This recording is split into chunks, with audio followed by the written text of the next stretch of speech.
Why do some people outshine others and achieve 10 times more with the same 24 hours? It's not just talent. There's a hidden skill that separates the exceptional from the average.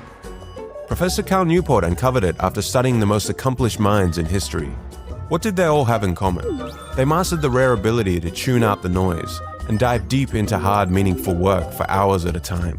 Newport calls this deep work, the art of distraction-free focus on demanding tasks. But what makes it so powerful? And how can you train your brain to do it starting today?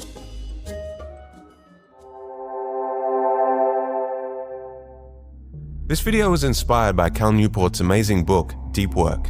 Please find the links to the book in the description below. Distraction and doom scrolling have become the norm. Everything in life is speeding up. Information is overloading, chaos is rising. And as the world becomes more chaotic, there has never been a more important time to learn how to train your mind to focus and go deep. The challenge of deep work in a distracted world. Let's first examine why deep work is so challenging today. In the age of constant digital interruptions, deep work seems like a thing of the past. With knowledge workers chained to their inboxes and other scattered tasks, the rarity of deep concentration within most people's lives has become alarming. Yet herein lies the paradox. The very scarcity of deep work elevates its value, marking the difference between mere busyness and true effectiveness. The ability to perform deep, distraction-free, and effective work becomes a superpower when compared to most others. So what is the best way to navigate a world of distractions? First, we need to look at the difference between shallow and deep tasks. Shallow tasks are not complex and do not create value. Examples include checking emails, following up with colleagues, meetings, or formatting documents. Deep work examples include writing an article, researching a topic, learning a new skill, or thinking of new ways to approach a problem. Deep work is a path to mastery and achievement. Deep work is more than just locking yourself in a room in isolation. It's about dedicating uninterrupted, focused time for profound thinking. This path, while less traveled, offers the keys to rapid skill acquisition and the creation of exceptional work. You can accomplish more in less time if you manage shallow work efficiently and avoid distractions. Let's dive into all the ways you can begin to implement deep work and unlock your full potential. So what is the secret to becoming the best in your field? According to Newport, there are two key abilities required. 1, the ability to quickly master hard things, and 2, the ability to produce at an elite level in terms of both quality and speed. These skills aren't easy to develop. They require deep work, focusing on complex tasks with uninterrupted focus. So how can deep work help you learn things quickly? Skills, whether intellectual or physical, eventually reduce down to brain circuits, and these complex circuits are made up of billions of neurons.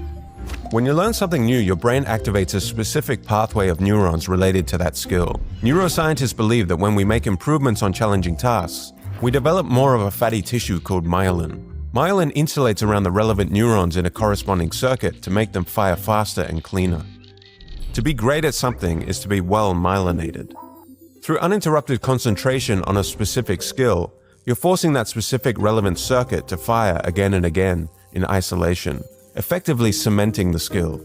In contrast, let's say John is trying to learn how to code in JavaScript, but also has his TikTok feed open. He would be randomly firing too many circuits at the same time and not isolating the neural circuit he actually wants to strengthen. And it's hard to learn a new skill quickly without intense focus. How can deep work help you produce at an elite level? For the average knowledge worker, an average day may include many different tasks and projects. We are often switching from task to task as the day unfolds. Sophie Leroy, a business professor at Michigan University, discovered that when we switch from task A to task B, our attention doesn't immediately follow. Our minds are still stuck on task A. She calls this attention residue. After we switch tasks, attention residue makes it difficult to focus on a new one. Moreover, if you leave the previous task unfinished, the effect becomes even greater. It may seem harmless to check your phone or inbox every 15 minutes, but these quick checks introduce a new target for your attention. It is very difficult to produce at an elite level if you're in an unfocused state for most of your day. So why should you even care about deep work? The first reason is that what you focus on shapes your reality. Who you are, what you think, how you feel, and what you do is the sum of what you focus on. In other words, where your attention goes determines your reality. Deep work trains your attention on things that truly matter to you, which means your life begins to feel more meaningful. The second reason is psychological. Psychologist Mihai Csikszentmihalyi studied when people felt happiest. The answer was not when people were relaxing, but when they were completely absorbed in a difficult, worthwhile task. He called this state flow, and deep work is one of the best ways to trigger it. Flow equals happiness, deep work equals flow, so therefore deep work equals happiness. Principle 1. The 4 types of deep work. According to Newport, there are 4 different ways to fit deep work into our daily lives. Step 1 is finding the right style that works for you. The first is the monastic approach. Monastic deep workers focus on deep work above everything else. They are disconnected, rarely use social media or email, and avoid all distractions. Large chunks of their time is dedicated to uninterrupted work. This style of deep work suits people with high control over their schedules. Writers, researchers, or entrepreneurs, for example. Their weekly calendar would likely look something like this. A good example of someone that embodies the monastic approach is science fiction writer Neil Stephenson, who has completely eliminated all forms of shallow work from his professional life. Second, the bimodal approach. Bimodal workers balance their time between focused work sessions and day-to-day tasks. They create time blocks for deep work and time blocks for shallow work. The bimodal approach is great for people who can spend entire days on deep work. Their weekly calendar would likely look something like this. The psychologist Carl Jung was an example of someone following the bimodal approach. He would dedicate periods of time to deep work on his retreats to a house in the forest, and the rest of Jung's time was spent managing a busy clinical practice. Third, the rhythmic approach. Rhythmic deep workers make deep work a habit through a consistent schedule. They block specific hours daily, creating a consistent, steady rhythm of focused work that fits around their work hours. The rhythmic approach is great for people with structured schedules, like those in 9-to-5 jobs. Their weekly calendar would likely look something like this. Finally, we have the journalistic approach. Journalistic deep workers find ways to fit deep work around their busy or unpredictable schedules. Newport warns, though, that this approach should not be used for deep work beginners. They might keep a to-do list of deep work tasks. This way they can jump into these tasks when unexpected free time comes up. The journalistic approach works well for people with busy schedules. This includes journalists, executives, or parents who need to take advantage of any available free time. Their weekly calendar would be unpredictable, but may look something like this at the end of the week. Walter Isaacson, the famed biographer and journalist, is a good example of someone using the journalistic approach. He could easily switch from work mode to writing mode, and this ability helped him write his first book in any spare moment he had. You can see that even with many shallow tasks, you can still find time to schedule deep work. Some people like to alternate between deep and shallow work.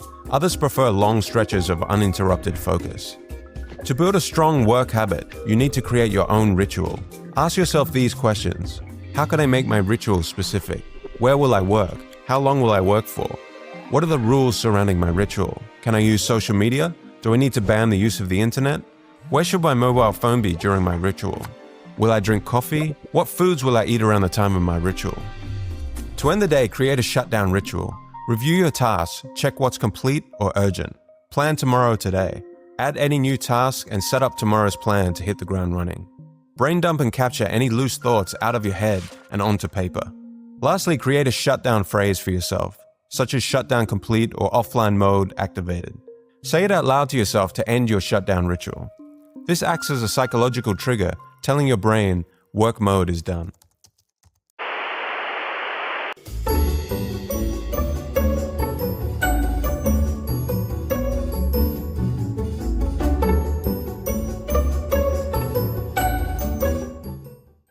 Principle 2. How to embrace boredom. The majority of people fight against boredom. Moments without immediate stimulation are resisted. Smartphones and always being connected to the internet quickly fill these voids. If you want to focus deeply when it counts, you need to train your brain to embrace boredom. The secret to unlocking productivity and creativity lies in the very moments we try so hard to fill. To avoid doing the tasks we need to complete, we turn to our smartphones or begin trying to multitask. Studies by Clifford Nass at Stanford reveal that multitaskers struggle to filter out irrelevant information and have an increased tendency to become distracted. As a result, their brains become addicted to the constant stimulation, expecting to be saved from boredom at all times. Multitasking interferes with focus and learning, causing long-term damage. The ability to focus on one task is the first step towards deep work. So how can we do this? The first strategy Newport suggests is, don't take breaks from distraction, take breaks from focus. By scheduling time for distractions, it helps us to stay focused at all other times of the day. These distraction blocks can be used for social media, the internet, email, TV, Netflix, or any number of other distractions. If you schedule your distractions, boredom becomes more manageable. Another strategy to use is productive meditation. This technique trains your brain to hold focus while doing something automatic like walking or showering. To do this, pick a specific problem to think about. Go for a walk or do a low-effort activity that moves your body, and whenever your mind drifts, gently bring it back into focus. It sounds simple, but it's surprisingly difficult. Just like lifting weights, this builds mental focus. Lastly, always keep in mind attention residue.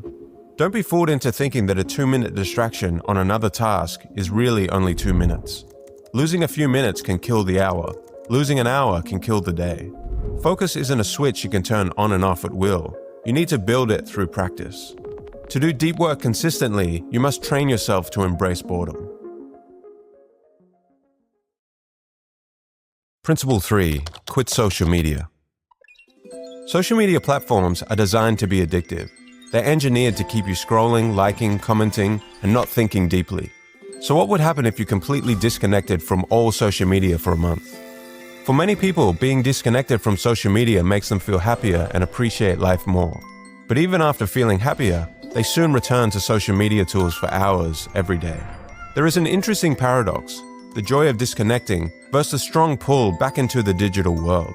The seduction of social media lies in its promise of instant gratification and connectivity. People often use networking tools like Facebook or Instagram because they only consider the benefits and not any of the hidden costs. Hidden costs like fragmented attention and a reduced capacity for deep work, which is so important for achieving meaningful goals.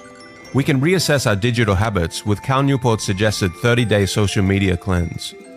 We can make better decisions about our digital activities by temporarily stepping away from these platforms. To undertake a 30-day social media cleanse, follow these steps. Start by stopping. Stop all social media activity immediately. No Facebook, Instagram, TikTok, or any other platforms you use often. You do not need to deactivate your accounts, simply log out. Do not announce your break on these platforms. Next, observe and reflect. Throughout the 30 days, live your life as usual without social media. Pay attention to the changes in your mood, productivity, or social life. At the end of the 30 days, evaluate and ask yourself 2 questions for each social media platform. 1. Would the last 30 days have been notably different with the use of this service? And 2. Did anyone care or notice that I wasn't using the service? Lastly, decision time. If you answered no to both questions for a particular service, consider quitting it permanently. If you found clear value in a service, you may choose to reintegrate it into your life.